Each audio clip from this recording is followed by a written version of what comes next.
I imagine any city, anywhere in the world, any village for that matter, wherever there's a screen put up against a wall and a projection machine is put into action and the magic lantern is at work, the impact of Hollywood is felt in one way or another, for better or for worse. When we think of Hollywood, I think we think, too, immediately of names, of celebrated performers, of stars. I think the word star itself may be a word that was invented in Hollywood, and one of the most fabled of these is Joan Crawford, whose guest I am at this moment in her suite at a hotel in Chicago. Miss Crawford, I suppose many thoughts come to your mind. If we could just make this a very informal talk about yourself and thoughts and memories and you as a woman today. I suppose your memories are quite vivid, aren't they, of what might be called, by some, the glory days of Hollywood. Your memories, and now I imagine, are quite as graphic as they were when you first came there. We call them the golden days. Golden days. Yes. You went to Africa, didn't you? How long were you there? No, a very brief time. It was accidental, just for a couple of weeks. Are you interviewing me? No. This is a couple of weeks in South Africa. So I just wanted to know what you felt about it. Well, I was, briefly, I've said this to the people listening to this broadcast a number of times. I was split. My feelings were split. I was tremendously moved by the beauty, the physical beauty, the climate, the sky. So often I spoke of the Renaissance blue of the sky, the foliage, the climate.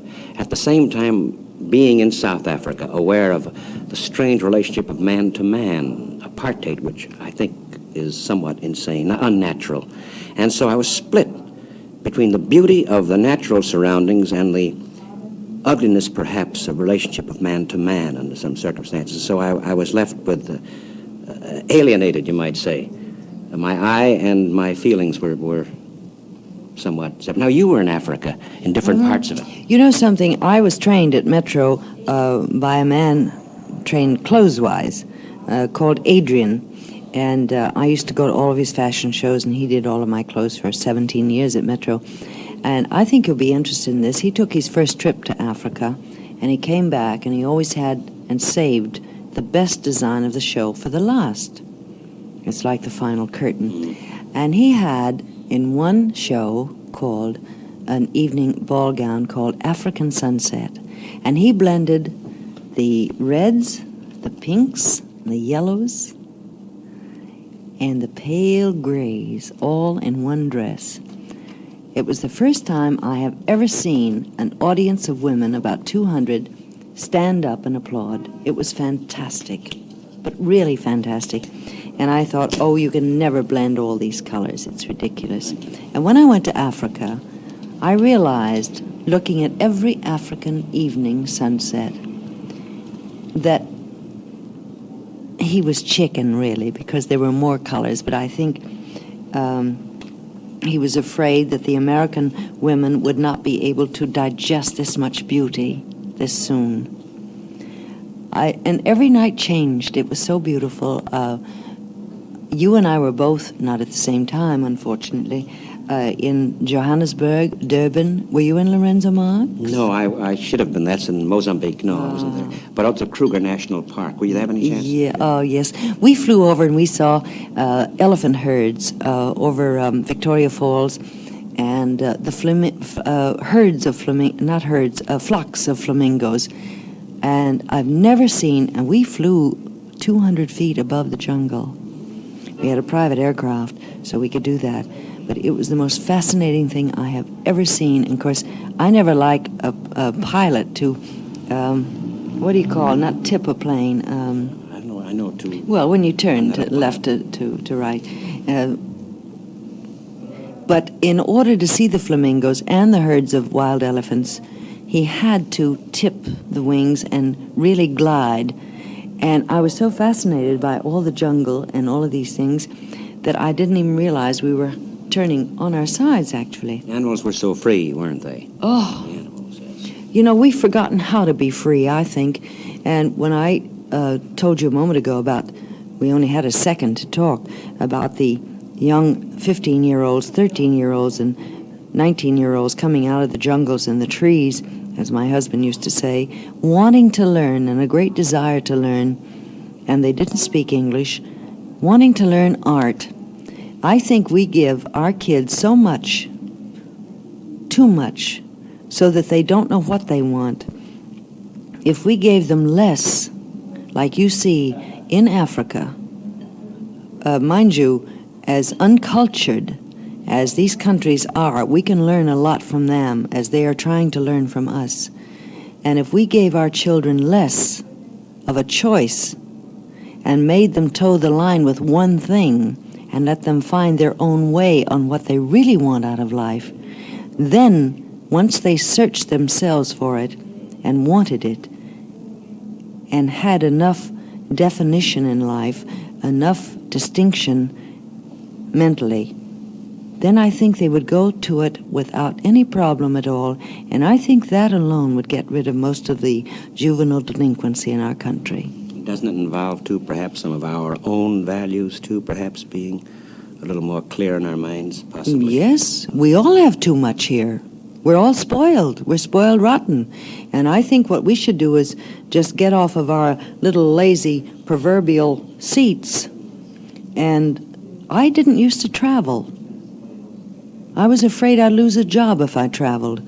I didn't have the money to travel. But I think with the people I know who travel tourist and go to foreign countries and learn, then we have a right to say what our children should do, and we would really pull in the reins a little bit. We have so much in America. We're all spoiled. I don't think we really know how much we have. Miss Crawford, I wonder, as you're talking, it's you talking to me now, could we go back, memories perhaps when you were a small girl? Somewhere, was it in the Midwest of America, when you were a very small child? Mm-hmm. I was born in San Antonio. I was raised in Kansas City and in Lawton, Oklahoma, and I started making my way in life at 19. At 9 years of age, I worked my way through school, and at 13, I ran away from home, and I've been working ever since I was 9. Is it always acting? Was this on your mind? No. No. Was surviving? No. We were very, very poor. We lived in the back of a laundry agency. My mother did the washing and ironing, and I helped. And I didn't even have a bed to sleep in. I slept on a pallet on the floor. We only had 2 beds. My mother had one, and my older brother, had the other. And I wanted a bed of my own, and a dining room of my own, and a house of my own, and I wanted to live. And I figured that I could do it. And it was pretty rough for a while, but I did it, and I've supported my parents and my father, whom I only saw once in my life, my brother, my aunts, and everything up until, well, last year when I lost my brother and 2 years ago when I lost my mother.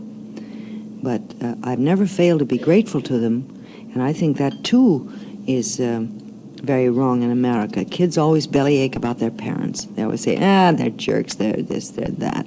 Oh, whoosh. They don't want me to do this, they don't want me to do that. I can't have a car at 16 or 15. Well, my boyfriend does, my girlfriend does. Well, maybe you're not ready to drive a car at 15 or 16. Maybe you'll turn around and talk to the guy behind or the girl on your right and hit somebody and kill somebody. I think you have to listen to your parents whether you like it or not. Parents have been given a job to do in life.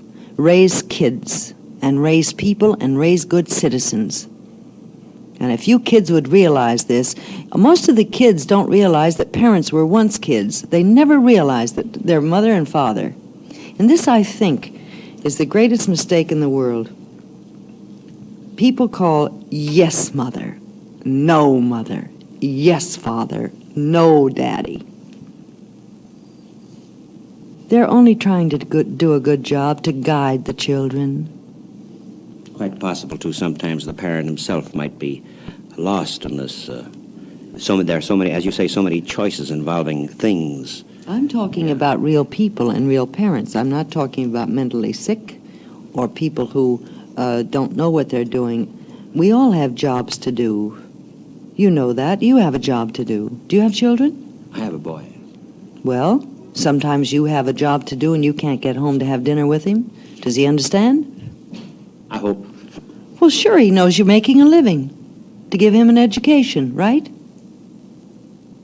Well, They tell me that most of the juvenile delinquents come out of broken homes and people who don't come home.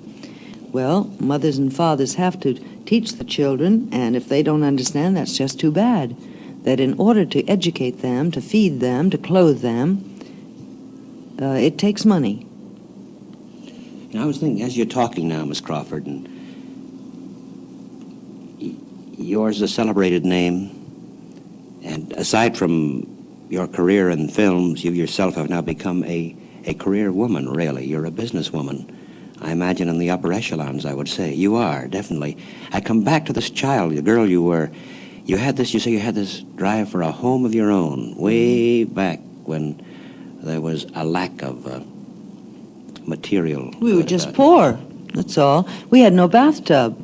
You know what I used to bathe in? The wash tub, after my mother finished doing the laundry. And then I'd scour it and scrub it, take my bath, heat the water on the stove. And mind you, this wasn't too many years ago, but we just didn't have the money to have that. Where did your drive come from? Any idea, your particular drive to establish yourself? Oh, you're born with it. I'm half French, half Irish, so maybe that had something to do with it. But the important thing is it's there. And there you were then. You were younger, there you were. And the film, which we remember immediately, the first one, thinking of your biography, is Dancing Daughters, a film of a time. There was a certain period then in Hollywood, wasn't it? You called it the golden days. Golden years. Golden years. Yes. How does it, what are the changes? Is the change for better or for worse, would you say? The change in fashion, shall we put it, as far as... Well, we all change in fashion and in growth and in wisdom and in beauty. You see, I don't believe in the old thing about growing old. I think that people grow in wisdom and beauty and stature, and they grow spiritually. And that has nothing to do with age. I think wisdom is the greatest thing in the world. And I didn't go beyond the 6th grade, and I'm very sad about that. And one of these days I'm going to go through high school and finish my grade school and high school and perhaps win a diploma and get through college. Because you've indeed made your own kind of education. This is, in the old days, the hobos back in the old days would speak of the College of Life, the University of Hard Knocks. Well, the motion picture business taught me everything. My education came out of that, actually. I didn't know half the words I had to speak some of the times. And I would live with a dictionary. And that, to me, was a great experience. And I still live. I have 5 in my office in New York. You have 5 dictionaries? Yep. I have Webster's, and I have the French-English. I have the English-German. I have every known type. And I use them quite often, believe me. Always in this wanting to improve your lot, improve yourself. Never be satisfied with what you have. Always grow, grow, grow, grow. Trees grow, plants grow, ferns grow. They need water and nourishment, of course. And we too. And our nourishment and water comes from people who like us and people who put out their hand and extend it and say to you, gee, it's nice to see you. Have a happy face. What are you thinking about? It could be a perfect stranger. But that in itself is growing. That's our sunshine. This awareness. Sure, of other people. On the subject of other people, we think again of that period, the golden years. The word star, I guess, had a certain meaning then that it may have less of, perhaps, at the moment today. A certain meaning. What is it to you? What was your image, you yourself, of what you wanted to be, indeed what you became? I never had an image of myself, actually. I was always struggling too hard to... I had so much competition, let's face it, that in working 18, 20 hours a day, you never get time to think of yourself. You think of, what am I going to do tomorrow to prepare for the next day and for tomorrow? But the important thing is never live in the past and never say, oh, yesterday I did this and did that, and carry your wailing wall around with you. It's just horrible. Live for today and this minute. There's a wonderful saying a very great woman said to me, the minute you say, Joan, well, gee whiz, now I'd like to do this. She said, the word now is gone, so is the moment you said it. Prepare for now, now, now, now, now, this, next. Not now. It's gone. You use the word competition. I suppose this element was always there, hasn't it been? And It still is. My goodness, the competition we have, both in pictures and television. And when I go out to do the next film, I'll just cram. I see television whatever city I'm in, but I see television as much as I can. I don't always get time to go to the theaters because of my business activity, but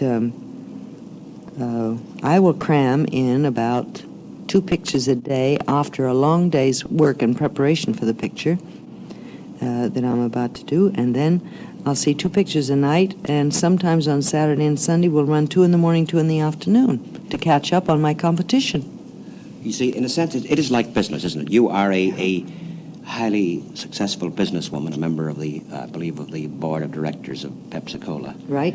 At the same time, you are still an actress. Are you not? I mean, it's both. You live on a double level here. In a sense, both are business, are they not, really? Oh, very much so.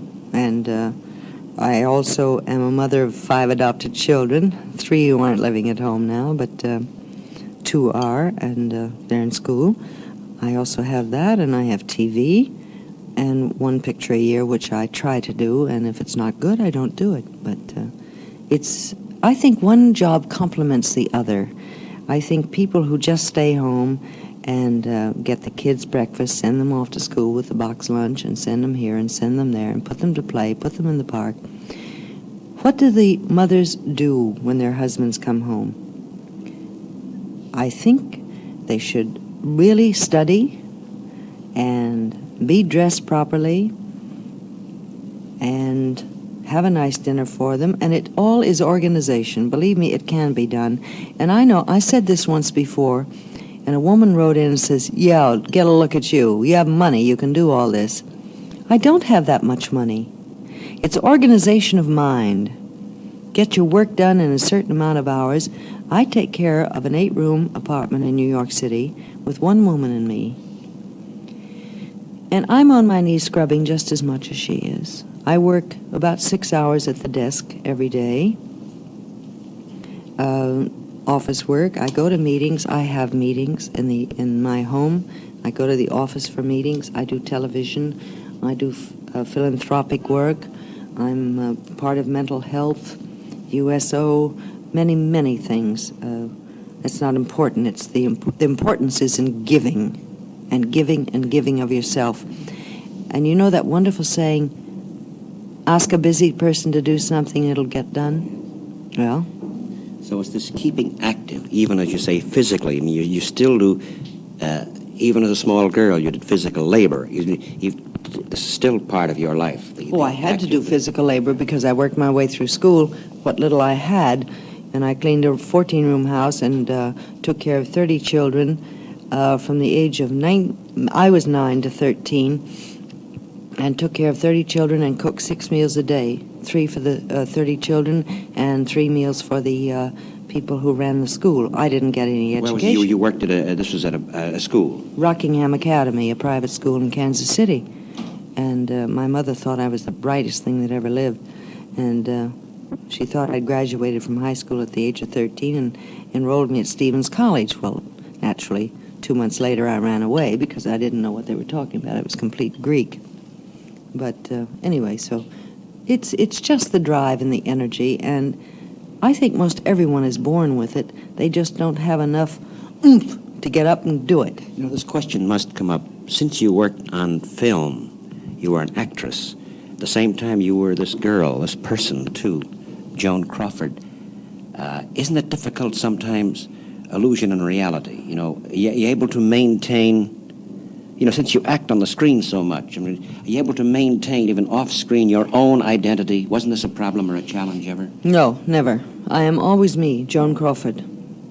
Once I start a film, like in Straight Jacket, I'm Lucy Harbin. I use Joan Crawford as a mechanism to bring out Lucy Harbin, and everything I've learned as Joan Crawford must be put in the background but used in the foreground for a Lucy Harbin. So there's always yourself that is there. You in the background. are always there. In the background, yes.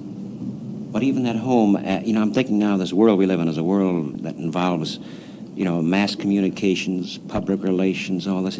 Isn't it difficult at times to be... A person always changes. You've grown since you were that little girl in all those cities you've been. But isn't it difficult sometimes? Sure, it's difficult. But if we forget self and think of the other people with a job to do, I've seen people say, "Oh, I'm too tired, I can't be interviewed. Tell him to go away, tell him to go away." Well, this man or woman has lost respect in his editor's eyes, since he couldn't plow through and get the interview. And yes, go to bed very tired every night, but it's a good tiredness because I feel I have given, and if I've made one mistake during the day, I made a mistake the other night. The gentleman over there will verify this. I made a very grave mistake the other night. I blamed a man for something that was not his fault. When I realized it was our fault and not his, I apologized. Because that could have hurt his job, had I used any influence that I might have had, however small. But I think that's wrong to pull rank and use influence.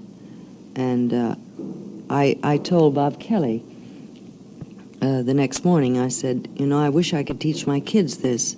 It's so easy to say, "I'm so sorry, it was my fault." Do you remember, I suppose you have memories one way or another, if you dig back in your mind, of rank being pulled on you when you were very young, say, That's how I know not to pull rank. It's tough. It's rough.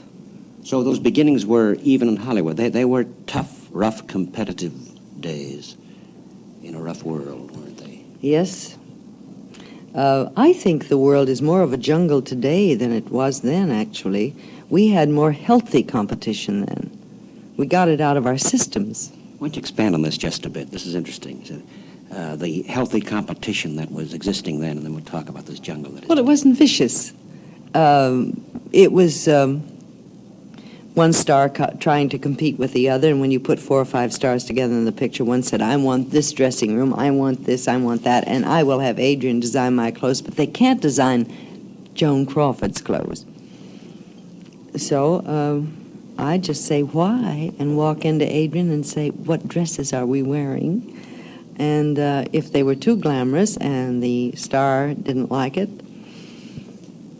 I'd say, "That's too bad, I'm just going to wear it, period." Think, too, of that period, we think of the word producer. And, of course, a name, indeed a storied name, comes to mind. You were with Metro-Goldwyn-Mayer. Louis B. Mayer, 17 years. I suppose the name Mayer evokes a variety of memories, doesn't it? I don't know which way, but it does. He was one of the great, great men of the world, and I resent all the books written about him and the people who are criticizing him.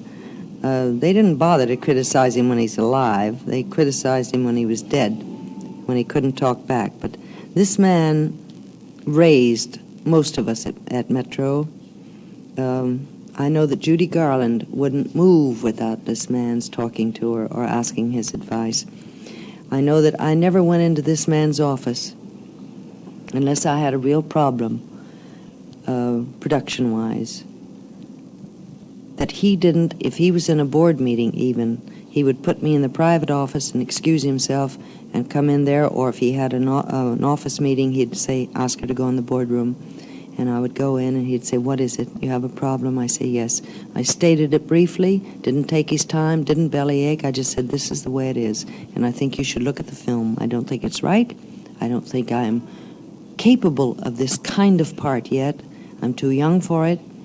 And this was quite a thing to the head of a studio, to have one say, "I'm not ready for it yet. Give it to somebody else. I want it, but I think in about 3 years I'll be ready."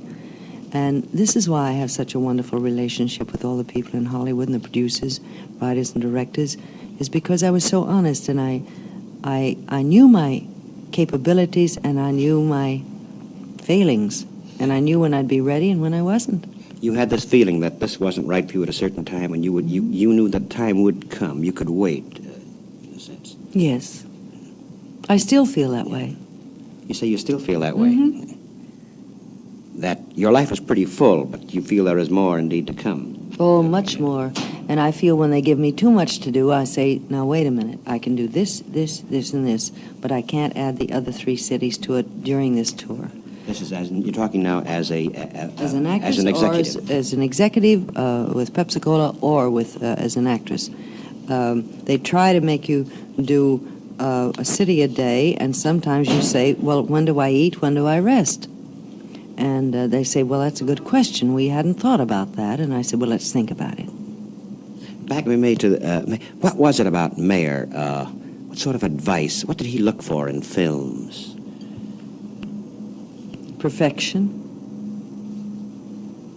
And I, too, look for that in everything. It's a pretty wonderful thing to look for. You don't always achieve it. But the searching in itself for perfection, I think, is pretty sensational. And when you get perfection, look for more perfection. Never be satisfied with the perfection if you achieve it. He had ideas, too, didn't he, about what sort of stories would be good for the American film-going audience? Well, I think Metro-Goldwyn-Mayer, when Mr. Mayer had it, was the great studio of all of Hollywood. I know certainly from 1926 on, when I went there. I don't know what happened before. And I've seen the disintegration and the deterioration of the industry and the studios and the fear of television and all of that. Now they're working with television, so there isn't so much fear anymore. But most of the space at the studios are dedicated to television rentals, in the studios. And it's too bad, because I think motion pictures is here to stay, and I think that they will get back on their own home ground. And I think television is here to stay, too. I think it's a fantastic medium, and I love working in it. It's quick, it's fast, it's hard work, harder than pictures, because the hours are longer. But it's still a baby of the same family. Did you ever think, this thought occurs to me, of stage acting? We associate you with films, of course, exclusively. Have you ever thought of theater as such? That thought ever occurred to you in other days or now? But I just don't have guts enough. I'm terrified of audiences. So it's always been with the eye of the camera to which you were talking, and rather than flesh and blood audience. I went to a matinee the other day. I went to see Barefoot in the Park with my twin daughters on holiday. And one of my twins said, I'm bringing some pens. And I said, for what? And he said, for autographs. And I said, well, maybe no one will ask. And Cindy said, oh, of course they will. Don't be silly. I've never seen you in a theater when they didn't. And one man came up and he said, would you mind? I said, not in the least. I'd be delighted. Then about 4 or 5 other people came up and asked for autographs. And they said, isn't this boring? And I said, not in the least. Did you hear the applause at the end of the first act? And there were about 8 or 10 people grouped around me, and they said, yes. And I said, weren't you part of giving that applause? They said, yes. And I said, I too. I said, you see, those of us in pictures never hear applause. So when you ask for an autograph, that is our applause. And they were so understanding and so sweet, and they loved the way it was explained to them, because we never do, you see. We have no people on the set except our crews and our cameramen and the people we're raised with and born with. So we never know whether people really accept us until we go out in public and travel and see the world. And may I go back to Africa again? Please do. I said to my husband, I don't think anybody in Mozambique, Portugal, East Africa, nobody would know me there. So let's go and I'll learn about the Pepsi-Cola business. At 7 o'clock in the morning, there were 10,000 people at the airport. They knew that you were coming? Yes. Yeah. At the very beginning, before we started this conversation, isn't that funny? I was saying that in every city of the world, the impact of Hollywood is felt, and here's a case of Portuguese East Africa, Mozambique, which we should point out is quite a spirited city. It has TV, it has jukeboxes, it has everything that it seems we have.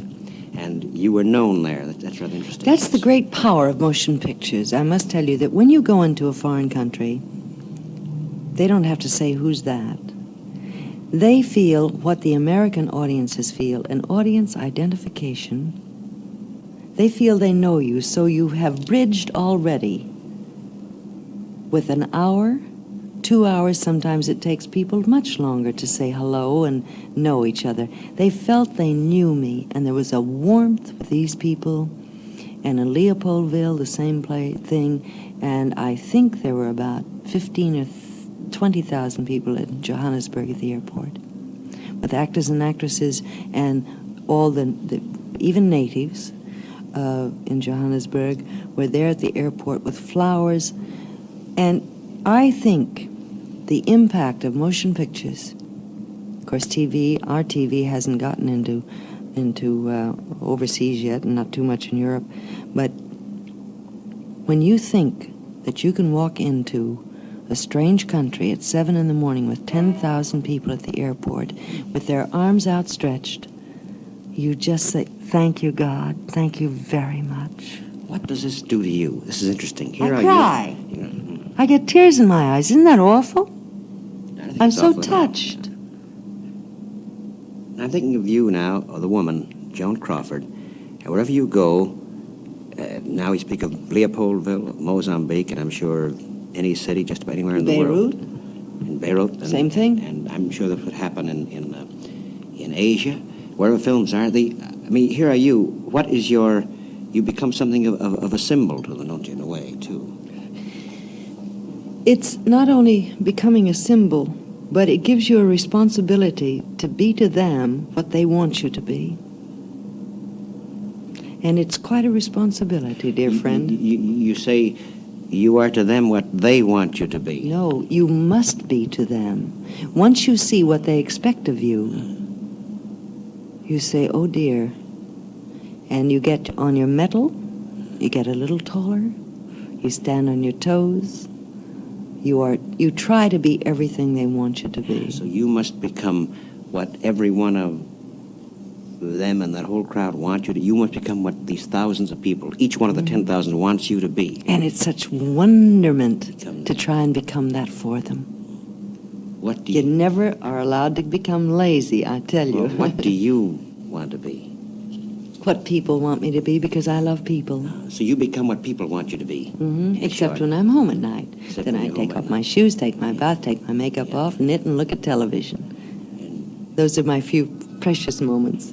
So you knit, and now when you're yourself, you knit and you look at television. Yeah. Now you relax. Yeah. The day then is rather fatiguing, isn't it? The day itself. Well, I think in all giving it is, but it's a happy giving, and it's a happy fatigue. And, well, I love every minute of it. I think of now, as I came into your suite here at the Ambassador East, and may I ask you this, that I saw an officer at the door. I know this involves your jewelry, and I think no one... I don't travel with real jewelry anymore. This is all costume. Oh, it's all... everything you wear is costume. Everything's in the vault in New York, thank you. With all the robberies. Never travel with it. Oh, I see. So your jewelry is all safely in a vault. No. You travel with costume jewelry. Costume. Now, what I have is in case any second-story man is listening.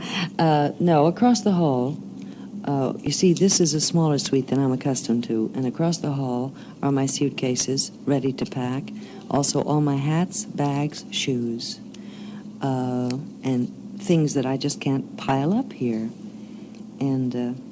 would you like to cut this tape off for a minute? At this moment, the tape was cut, and Miss Crawford led me across the hall to... and there the young cop had a chain of keys. He opened another room, a series of rooms. It's almost like a study in illusion and reality. And this follows. Incidentally, the voice range is an octave or two lower than that what you heard. The battery was running down, but our engineers fixed that part now, so we continue with the conversation. There was a slight pause here as Miss Crawford took me across the corridor to see various other rooms, and it was an amazing sight. I saw how many hats on one... 33. 33 hats. On a couch and a coffee table. And how many pairs of shoes and... Matching shoes and bags and gloves to match my costumes, which were about 36. And then I saw dresses, cocktail, and evening gowns, and others. And traveling outfits. Traveling outfit. Well, I change 5 times a day, doing 10 cities, gone 2 weeks. Never know the weather or where you have to go, and a lot of people want exclusive art, and so I have to be prepared. So you change 5 times a day, almost 365 days a year. These are about some 1,000 changes a year. Then you do become 1,000, Joan. Remember earlier you tried to say you want to be all the people in that crowd want you to be in Leopoldville, in Mozambique, in Dubuque, in Des Moines, Hollywood, in Tokyo, every place. And so indeed you do become 1,000 Joan Crawfords in I try. 1 year. This is a slight strain, though, you must admit, isn't it? Or is it? Mm-hmm. You know, at the end of the day, I'm going to do what I just told you, what I did last night. These are the only 2 nights I get in 2 weeks. Take the shoes off, makeup off, a bath, order my dinner, look at television and knit, and work at the desk. You didn't see my desk yet. Then this is the desk involving your executive work. Not only paperwork, executive work, but I always thank everybody in every city. I can't do it when I travel this fast, but when I get back to New York, there won't be one person I have met in any city that do not get a thank you note. And so I'm thinking, and home when you relax, finally you watch TV, and here again, TV, there's make-believe that you're watching. You relax and you watch make-believe. There again is my competition I must watch. Oh, you're still watching competition. Oh, sure. Yeah, competition, then, Gee is the one. whiz, I loved the nurses last night. Did you see it? No, I didn't. That Zena Bethune is wonderful, and Cheryl Conway. Oh, they're just great. They're just great. So, And Dr. Kildare was good, too. isn't that interesting? So you were watching that. You're I'm watching them such a fan. as colleagues and as competition both. That's interesting. Yeah, but I'm such a fan. You're a fan of them. Yes. And this world, the world of illusion, is a rather fantastic one, isn't it? There's this world of Oh, I illusion. think most every layman and laywoman would love to be lost in the world of illusion. I think those of us in the picture business are so fortunate because we can save up all of our turmoils, our energy, our sorrows, our joys, and hold it for the camera. There again is discipline. You might feel joy, but you might have to do a dramatic scene that day. But they're that wonderful thing that the motion picture business has taught me. Discipline, discipline, discipline. It's like a broken record that goes on in your mind all the time. Cut it off, cut it off, cut it off. Use it, hold it, save it. Always to be that which the public wants you to be. As you've been talking, Miss Crawford, as we've been talking here very informally, the thought occurs to me again that we've pretty much covered, in a strange way, or in a good way, your world of reality, the world of illusion, of what you are or what you must be. The last question. Anything in life that you want that you haven't had thus far? Are you satisfied fully with the manner in which your life's been going and is going?